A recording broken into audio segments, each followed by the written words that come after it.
Okay, second time trying this video. First time my camera died and then I ran out of space. So, anyways, I wanted to make an update about the LS. I picked this up. If you didn't watch my other video or videos, I'm not sure. Um, I wanted to do kind of like a whole video series on everything I've done to it, but I kind of forgot. I did a lot of work to it without recording. So, this video will kind of be long. It'll go over everything. I picked this car up for 400 bucks. Guy said it needed a new motor. It was really clean and I couldn't pass it up. I'm like, man, even 400 bucks if it needs a motor. For probably 1,000 bucks I can find a used motor, pay a few buddies to help me put it in, and then I've got a beautiful running and driving car. So anyways, I went to look at it. Really didn't have the money, but I couldn't pass it up. I love these cars. I always have. I had a 2000 years ago that me and my mom kind of both shared. That car was a pile of crap, but it looked so good. I loved it. I loved everything about it. These cars are notorious for problems, but it's generally very easy fixes. The problem is people keep driving them when problems arise, and it causes more problems, which causes more problems. So then, these cars get labeled as piles of shits, which they're not. This was a very, very, very ahead of its time car for Ford back in the day. Lincoln is Ford, so don't be like, oh, that's a Lincoln, that's not a Ford. It's a Ford with a Lincoln badge. But, anyways, back to this car. I picked it up. He took the coils out and he lost the coil covers when he parked it. I think he had just recently put new coils on it and then took them off, gave them to his brother, I want to say, or something like that. This car was in their family for the past like 10 years. I even got the Carfax. Everything he told me was legit. I found little clues and whatnot that backed his whole story up. So I thought that was pretty cool. The guy was real cool about it. They were asking $5. I offered him $4. Went back the next day, had a tow truck pick it up for, I think it was 40 bucks or 50 bucks to have it towed home. So $4.50, this thing was in my house. Buddy at work had recently sold his LS, but had his old coils that he replaced. So he was like, hey, I'll bring them in, you can have them for free. So I was like, yeah, heck yeah. They weren't bad, but he just replaced them out of preventive maintenance. And I figured for now I would just use them to see if I could get the car running. Put the coils on, car ran. Ran really rough, and it was really hesitant to start, but it ran. So, first thing in my book, clogged cats. Because there was all kind of rattles coming out from right around where the cats were. Fast forward a little bit, I got the old ones off. The car fired right up. It ran like a dream. Even though those coils were shitty, they were barely making contact. The car ran. So I was like, okay, this thing's got potential. Time to put some money into it. I ordered new coils and spark plugs. I did that right off the bat. I had to buy these coil covers. He didn't have those, so I did those. Put the new coils on, got them wired up, put the coil covers on, and in my book the thing was pretty much ready to go. Needed the exhaust. It had a power steering leak, but that was no big deal. Or I should say it has a power steering leak. Anyways, I couldn't get, there was one stud in each side of the flange where the cat bolts up to that I couldn't get out. I ordered a MagnaFlow set of basically OEM direct fit replacement cats for, they were normally like $5.50 or something. I got them for $3.50. It was some eBay seller that actually had like a MagnaFlow, I don't remember, some MagnaFlow dealer on eBay, but we did the transaction through PayPal. Anyways, I got them for $3.50. I got the two main ones and then the third middle cat. I didn't want to put the third one on. I wanted to just do a muffler in place and then straight pipe back. I seen some videos of how that sound. I love the sound.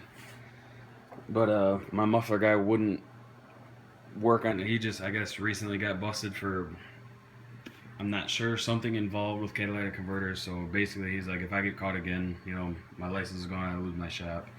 I'm not gonna argue with him. His shop, his rules. But I had the car towed to him for another like 40 bucks again to get those bolts out and put the new cats in for me. So he did that for like 35, 40 bucks. Had it done in a couple hours. I was happy. Of course, I was at work, so I had to wait till the next day. Trying to be nice, he welded the cats to that third one, which basically completed the exhaust system. I didn't know that one was clogged, otherwise I would have cut it off. But he welded it to him. The car still ran, but it had no power. You know, I could idle, give it a little gas, and get down the road, but it still wasn't registered, so I had it towed back home. And then when I got it home to move it, that's when I found out that he welded that back together. I was like, oh man, shit. You know, I appreciated it, but unfortunately, it was no big deal. I just got under there with the Sawzall, cut it back off. I cut that third one off, and then the car ran great again. You know, it had plenty of power. It was loud as shit, but it had plenty of power again. So, sitting in my driveway, well, actually, no, let me backtrack a little bit. I took it around the block, had the heat, or had the air going. AC worked great. The heated and cooled seats worked great.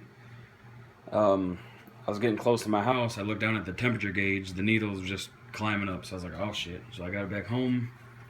Checked the radiator. You know, after it cooled off, I checked the coolant level. It was almost a gallon low. I'd say probably 3/4 of a gallon, maybe 2/3 of a gallon. After that, didn't overheat. So I'm like, cool.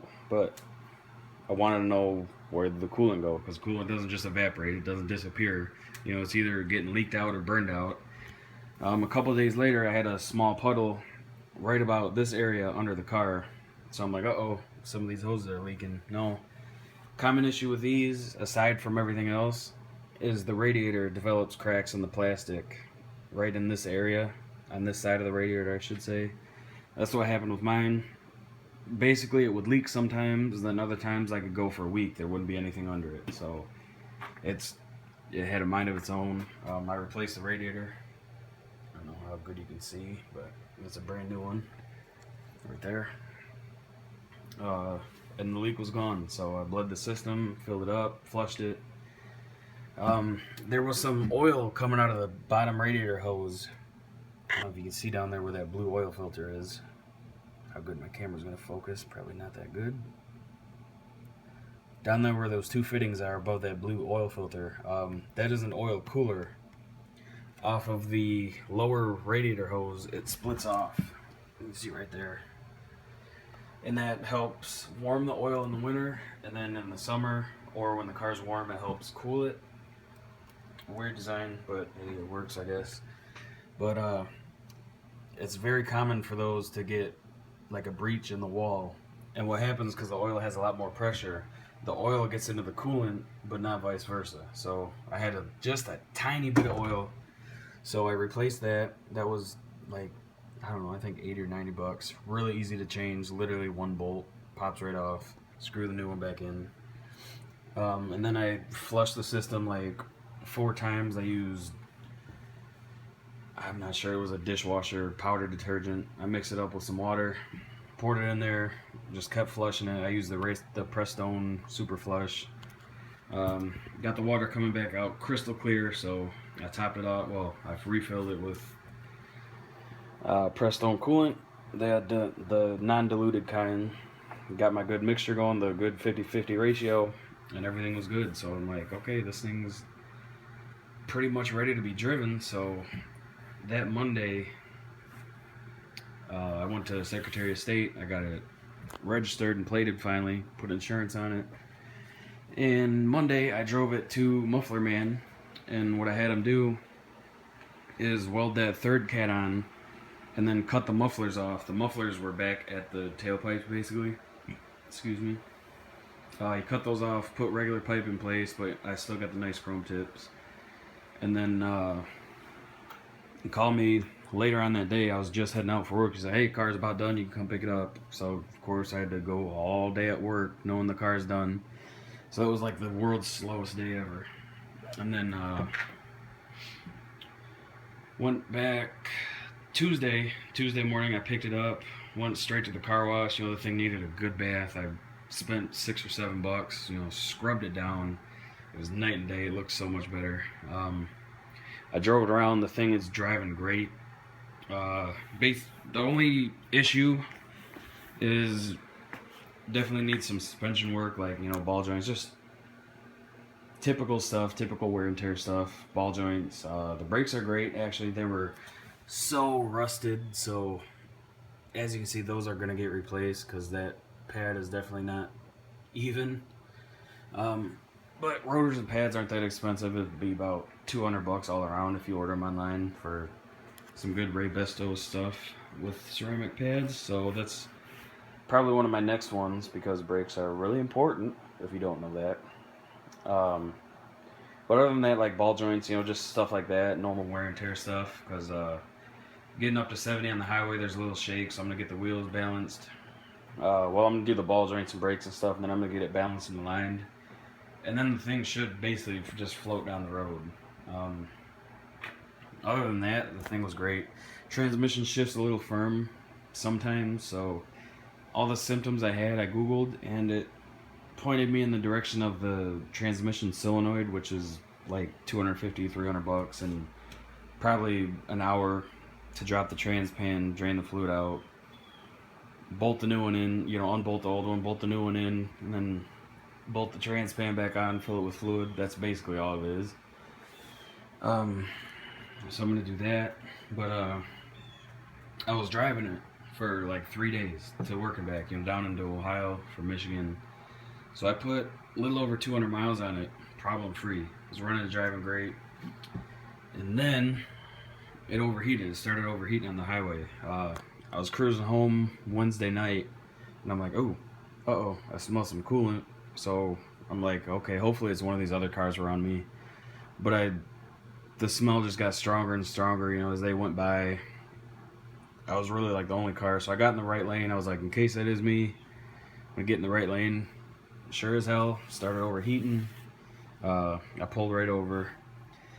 And basically what had happened was this housing right here, it's the main, I think it sits on the car like this, yeah.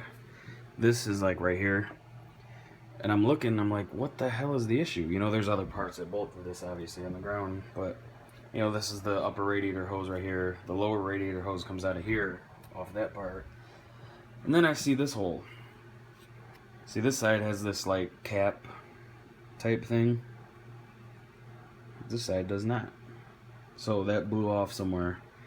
As you can see, the wonderful design, it's just glued in place basically.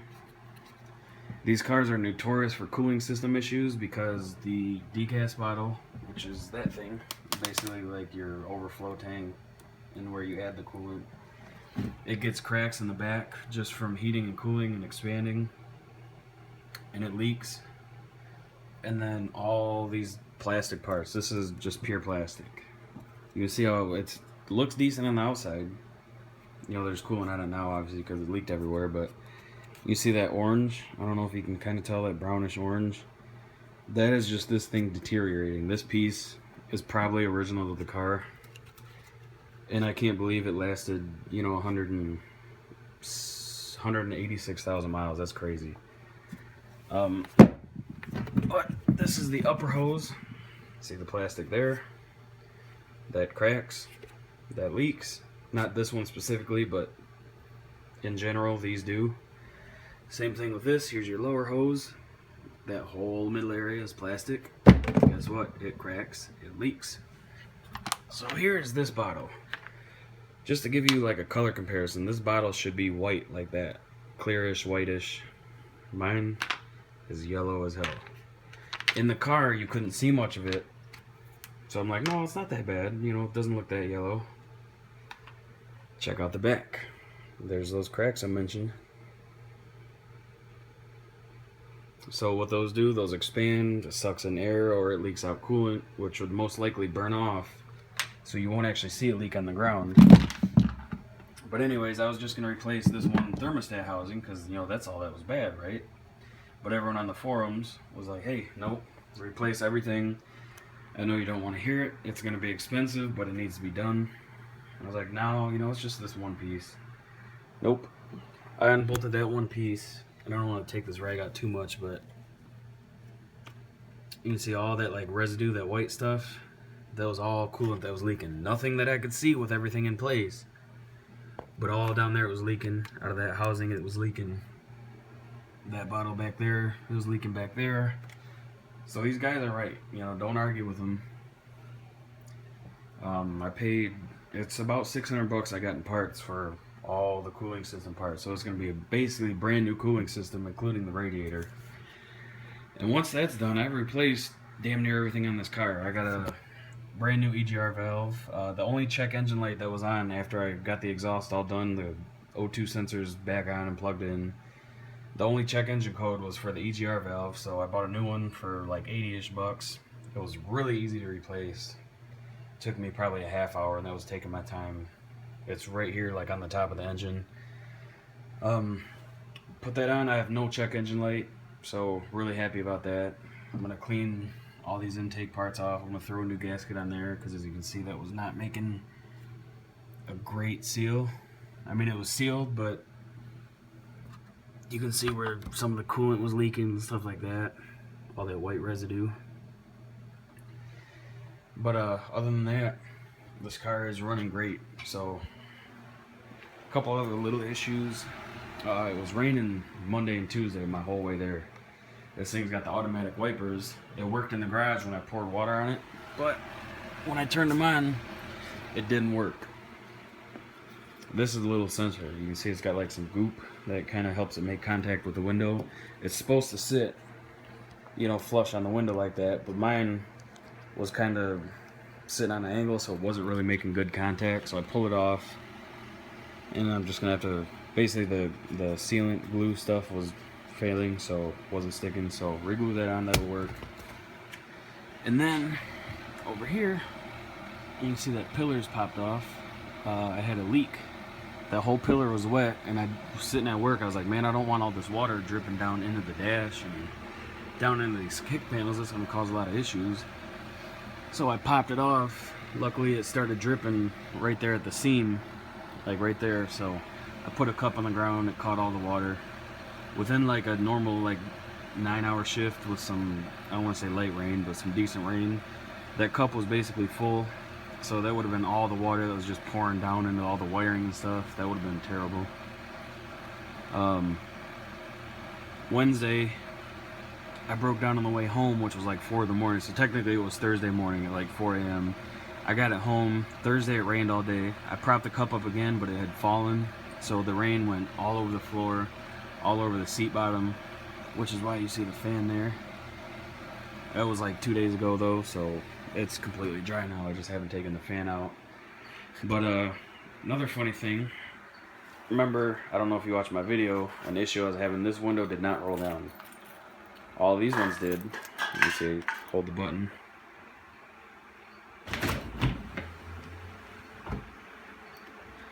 All the windows roll down when you hold the button. And if you want to roll them up without getting back in, go to the driver's side and turn the key to lock it and hold it, and it rolls back up. But anyways, this window just randomly started working. Driving this car, like a lot of the little issues I had are gone. The airbag light was on. I started driving the car. I haven't seen the airbag light since. That window, driving the car, the window just randomly started working. So that was cool. The heated and cooled seats, when I had it parked, they worked, but it was like you turn them on and it was like a minute before you felt any cold or heating. Now, you turn them on and within 20 seconds you can feel it getting either cold or warm, so that's cool. I'm trying to think of what else. I really can't think of anything. The thing runs and drives great. I love this car. $400. I'm in it with all the parts. I'm still in it just over like $1,000. I'd say probably 1,300 maybe. But this car is beautiful. It looks so good. The HIDs work. These headlights are great. Aside from basically what caused all the issues is the guy ran it with bad coils. He might not have known they were bad, so I'll give him that. Bad coils means the engine wasn't running right. Could have been running too rich or too lean. Clogged the cats. He parked it, just bought a new car. He's like, we've had it for like 10 years. Sick of working on it, just time for a new car. Very understandable. I usually only keep cars for like 2 or 3 years tops. I just get bored with them. But, so I picked it up off of them and hope for the best. And so far I've got the best. Definitely had to put some money into it, but I'm really happy with this thing. I wish I could start it up right now and show you the exhaust. It sounds so good, but won't be able to do that till I get the cooling stuff, which will probably be, I don't know, 4 or 5 more days. And as soon as I get that stuff done, I'll be doing another video. So yeah, that's about all I can think of. Everything works. I love this thing. I'll go show you how the windows roll up. If I can get through here. Got so much shit in the way.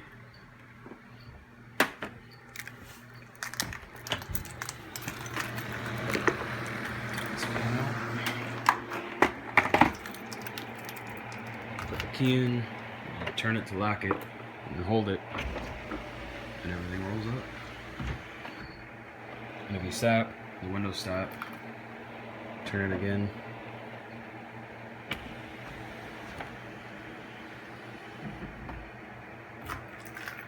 I love that about this car. Trunk is pretty dirty. Looks like I got my temporary tag. Still don't have an actual license plate because I got a custom one. But I replaced the speakers. I replaced the radio. I got a backup camera.